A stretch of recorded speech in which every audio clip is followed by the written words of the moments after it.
Hey, everybody. So, a little earlier today, we did the spell of the day. And then I talked for about an hour in the Facebook community group about the layers of what happens when you do a divine immersion with your ingredients and you're walking the divine moment and how you can see the divine moment and triggers for what is the divine moment.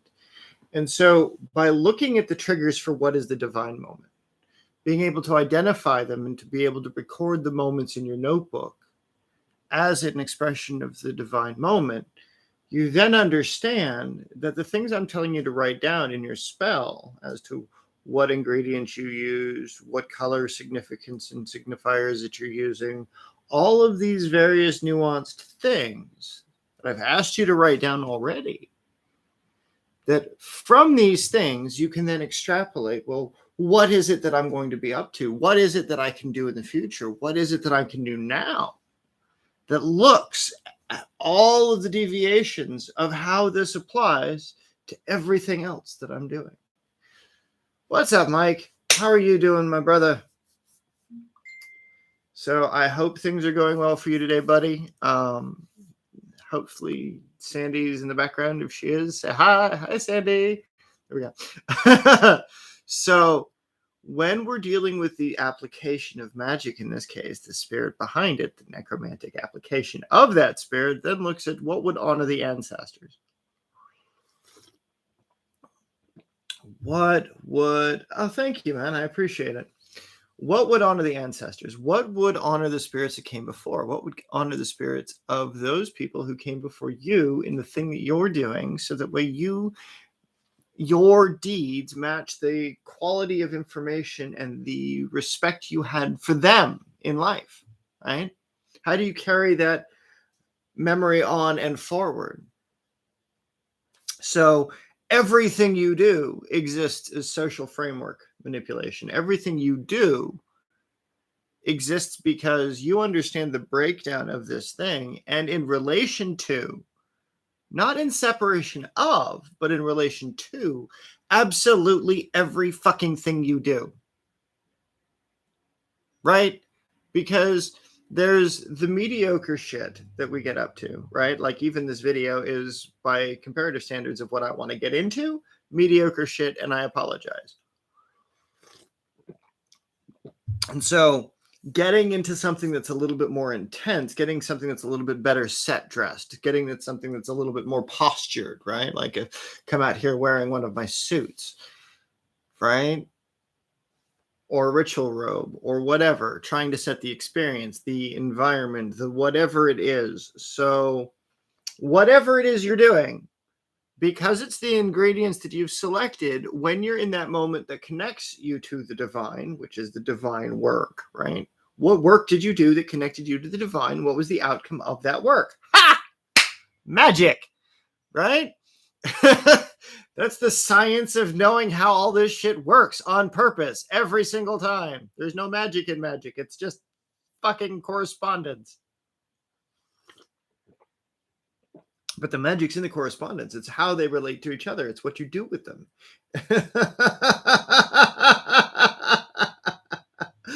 Right?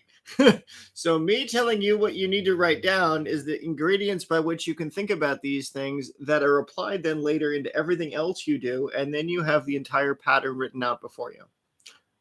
Funny how these loops of conversation go.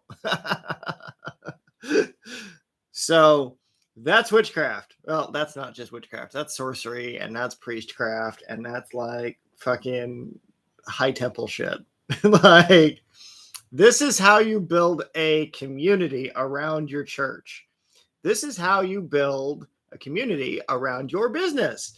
You figure out a way to talk to the different types of people that come to that community that are a part of these traditions that you want to have available to you, so that it's facilitating their means of charity via donations and a place to want to go and gather.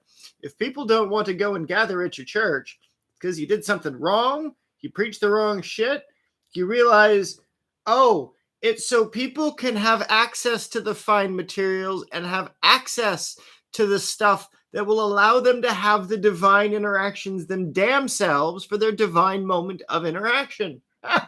This is why having an academy of sorcery is so important.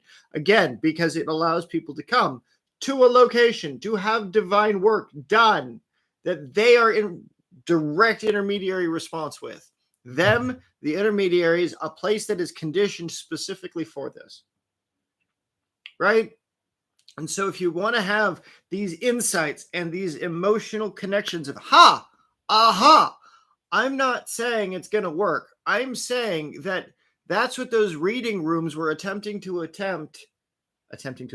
They were attempting to do when you were getting those moments of divination, those aha. Well, if I live my life like this passage in this holy text, that because I am inspired to draw the parallel between this week and this text, this is what I'm going to devote myself to.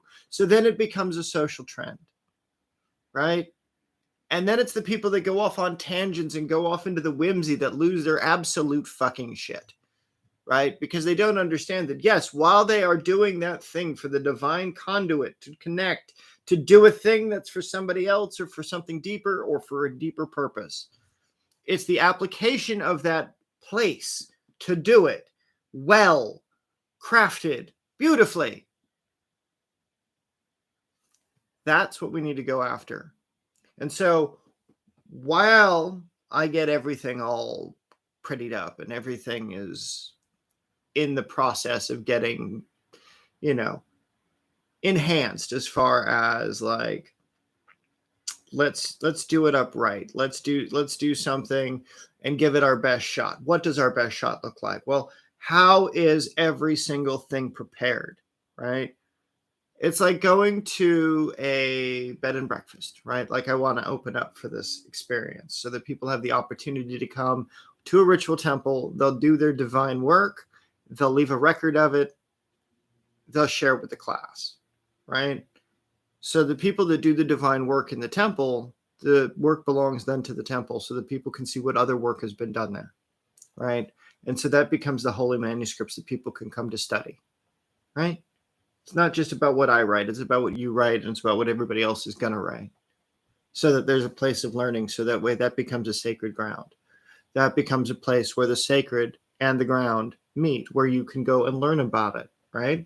Holy schools, magic schools that are learning about the connective threads between all of society and learning how it's supposed to work and learning how it does work and how it doesn't.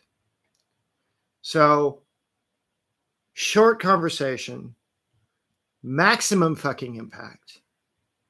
This was the right in the afternoon is the carryover of the entire conversation that I've been having all day with myself. It's like, at what point do I say, all right, well, this is where it's good for business. This is where it's good for the interrelationship of the people's records.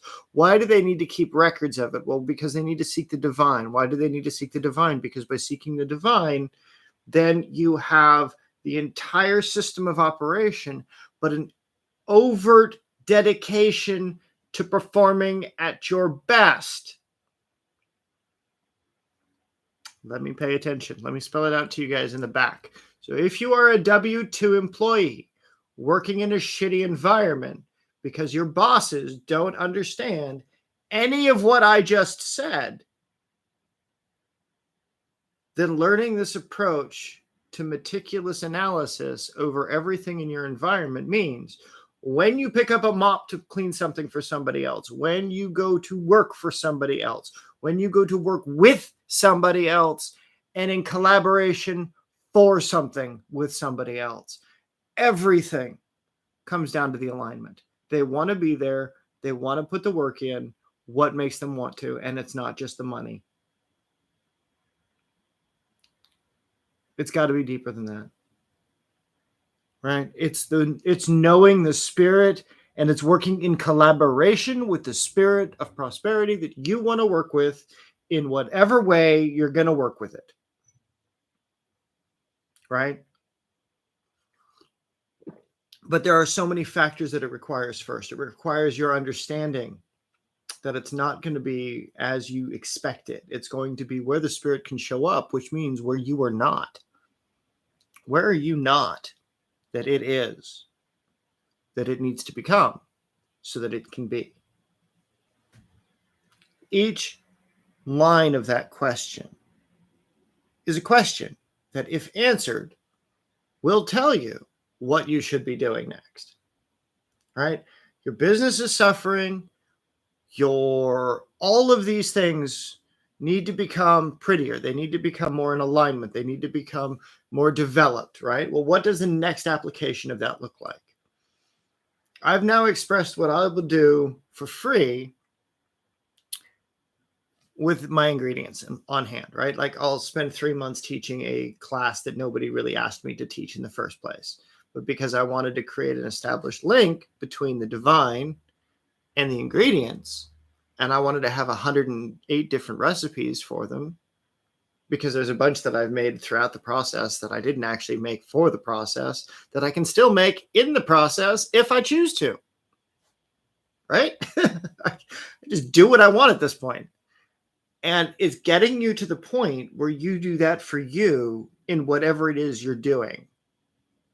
Understanding that your energy, when it's channeled through the herbs, because we're living spirits, if it's channeled through a profession, that's an activity where the divine can express itself. It's not overt witchcraft, but the same principle of the divine interaction occurs in secondary relationships of the environment that you find yourself in. So you have to treat your job like your ritual practice. So your ritual and your job have to be perfect, right? Or aim to be, even though you always aim for perfection, even though it never comes. Why do you always aim for it? Because the better you can serve, the better you can do it, the better it gets. The more infrastructure it requires, the more money you charge, etc. So I got to figure out what's the next big push for the Academy of Sorcery. I've got some patches I want to sell for founding members, but I also want to get a donation page going. I want to get a donation system set up so that way we can do live events. We can do, a cook-off for people that want to do, Cajun cooking or what have you. I can ask Anne if I can, use some of her recipes, if I can, learn some of her methods. That way we get some authentic learning on, hoodoo and magic and all the stuff that I'm actually able to talk about. Anyway, y'all have a good afternoon, and I will chat with you later. Bye for now, y'all.